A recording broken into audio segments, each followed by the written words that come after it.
So this here's the PC that we built last week, if you'll remember, and this was the PC that had the 1070 Ti, 7400 Intel CPU Core i5, 16 gigs of DDR4 RAM, and it also had a 2TB hard drive and a 128 gig SSD, and then it has this FSP case, which is quite a nice looking case. So last week we built it, and the video started to get a little bit long, so I decided let's split it into two. And now this week I'm going to be benchmarking it. So I'm going to keep the intro short. Going to be checking out how this computer does in terms of HD game performance, and this PC is meant to sort of challenge the Xbox Series X and the PlayStation 5 for less than half the money.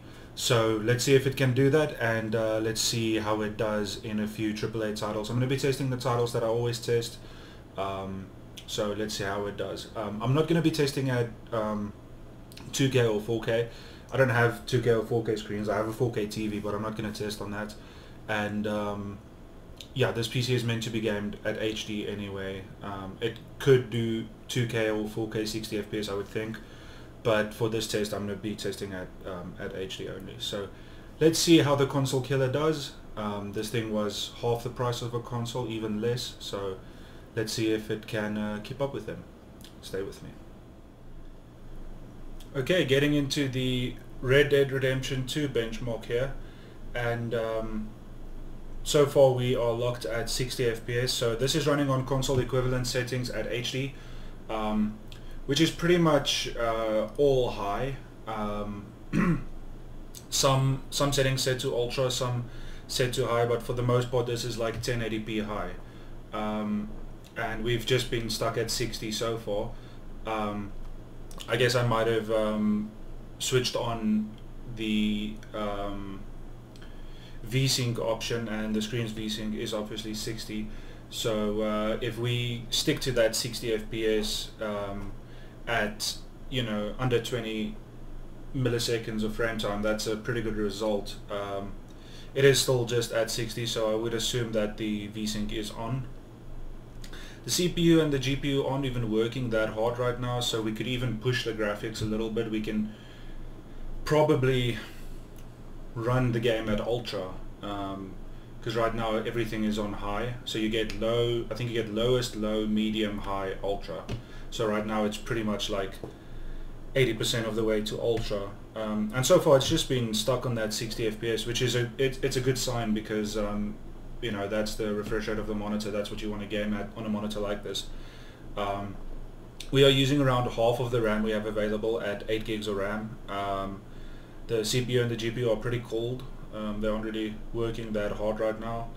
And for video memory, we aren't even using half of the available video memory. So we could push these settings, you know, we could run this game on ultra and still get around that 60 FPS mark, I would think. And right now we are not using too much power either. It seems to be around 150 power at max for the most part, which is pretty good.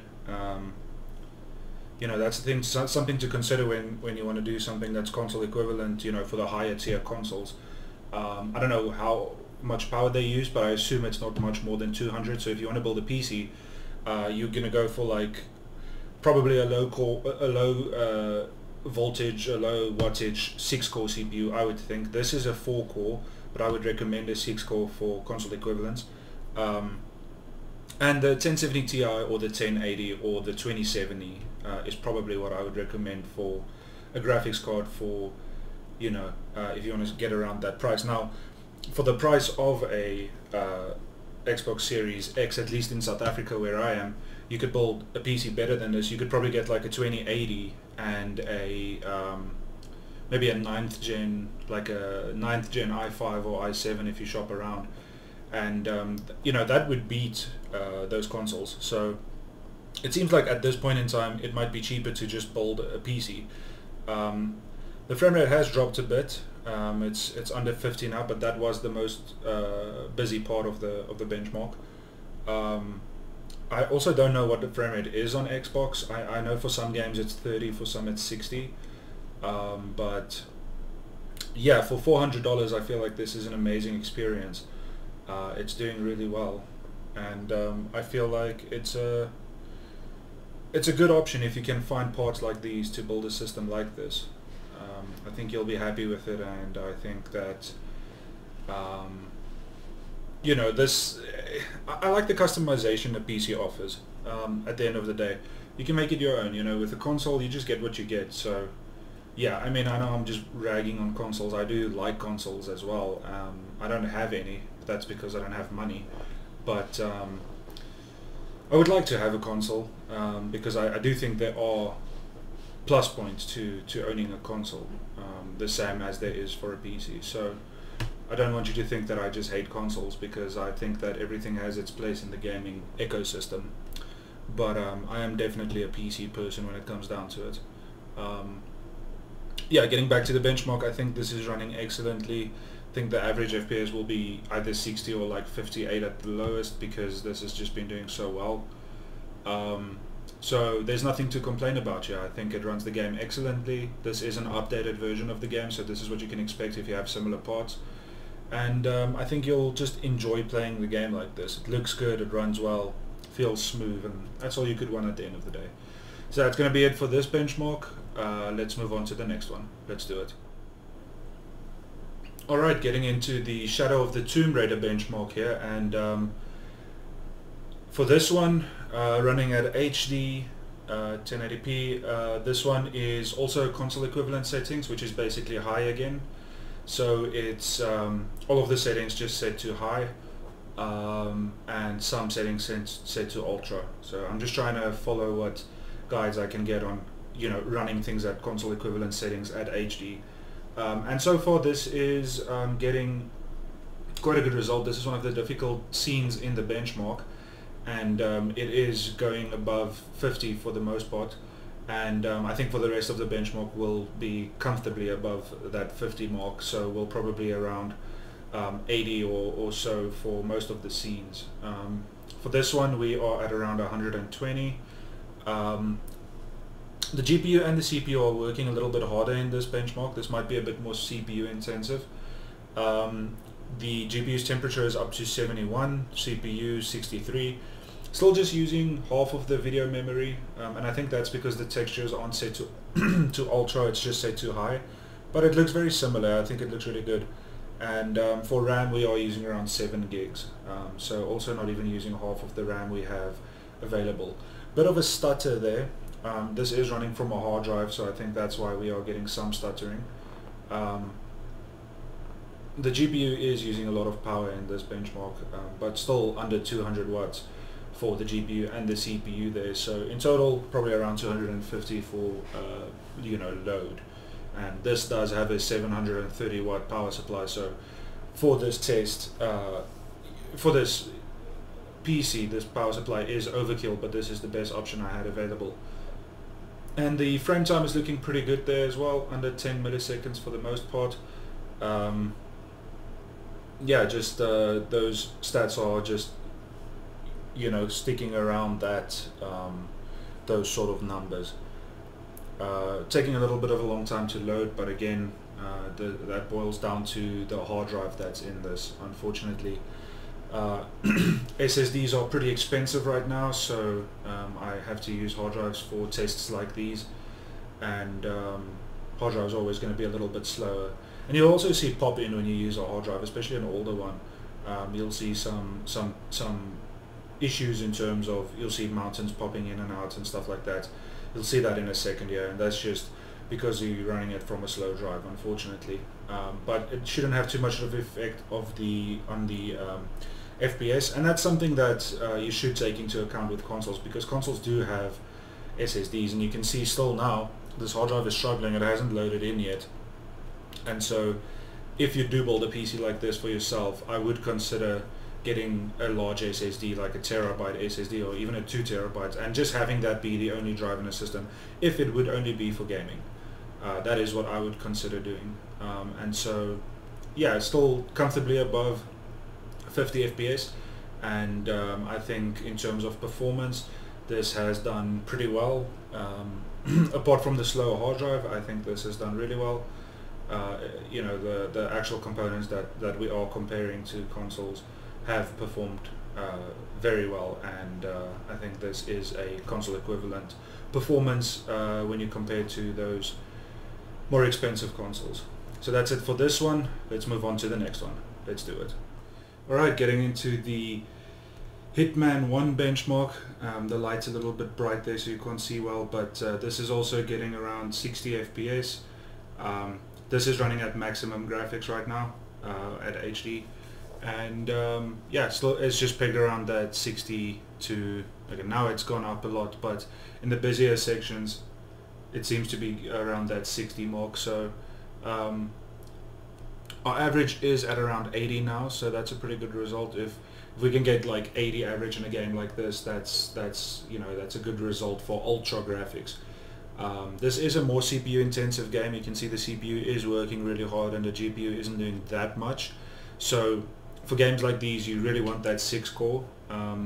This one just has that quad core, of course, and that's going to drag down the performance a little bit in games like these. Now games like Tarkov is going to have a similar effect, and that's also, you would want 32 gigs of RAM for that.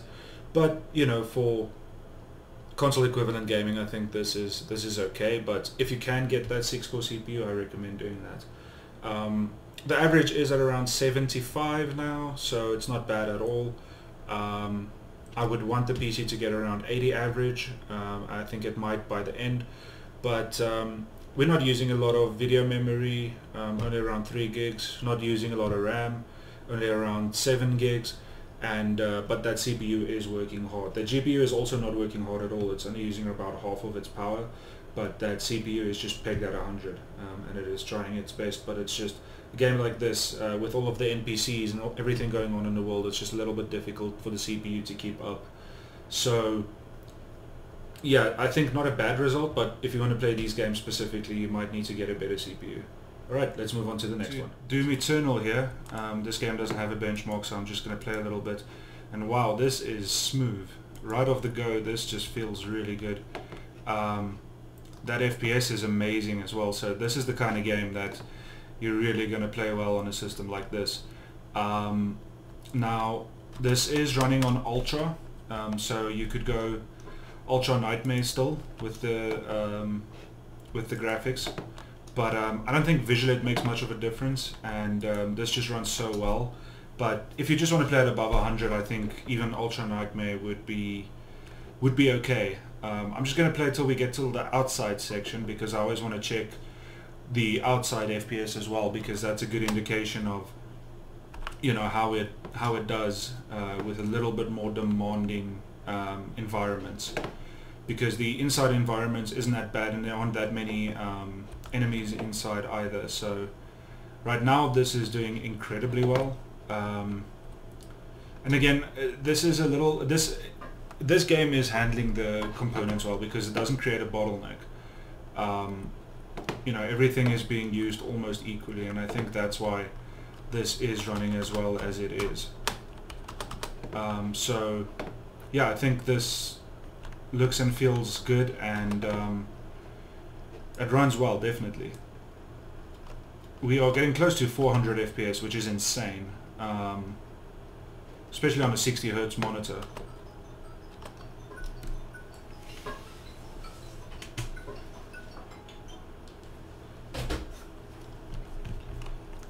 So that's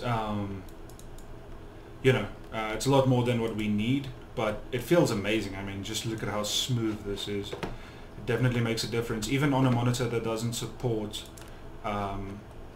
you know, that display refresh rate. It still makes a big difference just because of how smooth it feels. And of course this looks good. Now this is what I meant, you know, when there's a little bit more going on, the FPS can drop a bit. So it is still at around like 100 and almost 200, so it's not like it's bad now all of a sudden, but it is much lower than 300-400. But you know, it seems like you can expect anything above 200 playing this, which is obviously really good. And the CPU and the GPU are both kind of maxed out almost in terms of usage, but I feel like that's kind of what you want, because then you're avoiding those what do you call them, bottlenecks, basically. So Yeah, I think this is an amazing result so far, and we'll see how it does outside. That's the only thing I'm curious about. It's really fun to play as well when a PC handles a game really well.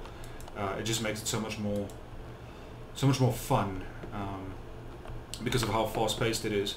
So this is using around 6 gigs of RAM and around 6 gigs of VRAM as well. But in terms of temperature, the GPU is getting a little bit hotter. It is getting closer to that 80 mark. It's at 82 right now. So you don't want your GPU to run too hot. 80 is still okay, but you don't want it to get much hotter than that. So outside we are at still around 200. It does jump around, but always above 150, which is fantastic. So yeah, you could even crank the settings and play this at maximum settings, but even at ultra right now, this looks amazing, feels amazing, and I think this is definitely a console equivalent result. Alright, with that said, let's discuss the results and talk about how the PC did. Spoiler, it did well. So that's it for the benchmarks. Not the longest video today. I just wanted to do a couple of benchmarks and see how the PC did, and I am very happy. I think that it definitely comes close to challenging those more expensive consoles. Now, this might not exceed something like an Xbox Series X or PlayStation 5, but even if this is 10 or 20% under its performance, I still think it's an amazing result, especially for $400. Where I stay, Xbox Series X and PlayStation 5 are around 14,000 Rand, and this cost around 6,000 Rand, less than half. So if you know where to find parts and you know how to build a good little PC, I would definitely recommend doing something like this, because it's a lot less money. You can buy yourself a nice screen, a nice keyboard and mouse, high refresh rate, 2K screen if you want, and you would still not get close to 14,000 Rand or around $800. So yeah, I feel like this is a valid option if you're someone that's interested in getting into something like this. And if you're someone that wants to play multiplayer games, because I don't really test things like Call of Duty or Counter-Strike or Valorant or whatever, but this would do really well on those games. And Call of Duty is a little bit more demanding, especially with Modern Warfare 3 coming out now, but I know that this would handle that well at high graphics. So it's definitely an option. So to summarize, this is a very valid option if you want to get a console equivalent system, and the only thing that this lacks is a really big SSD. This motherboard has space for 2 NVMe drives. Now I would recommend you go for that, but apparently right now they're expensive. I don't know if that's just South Africa, but they are very expensive here now.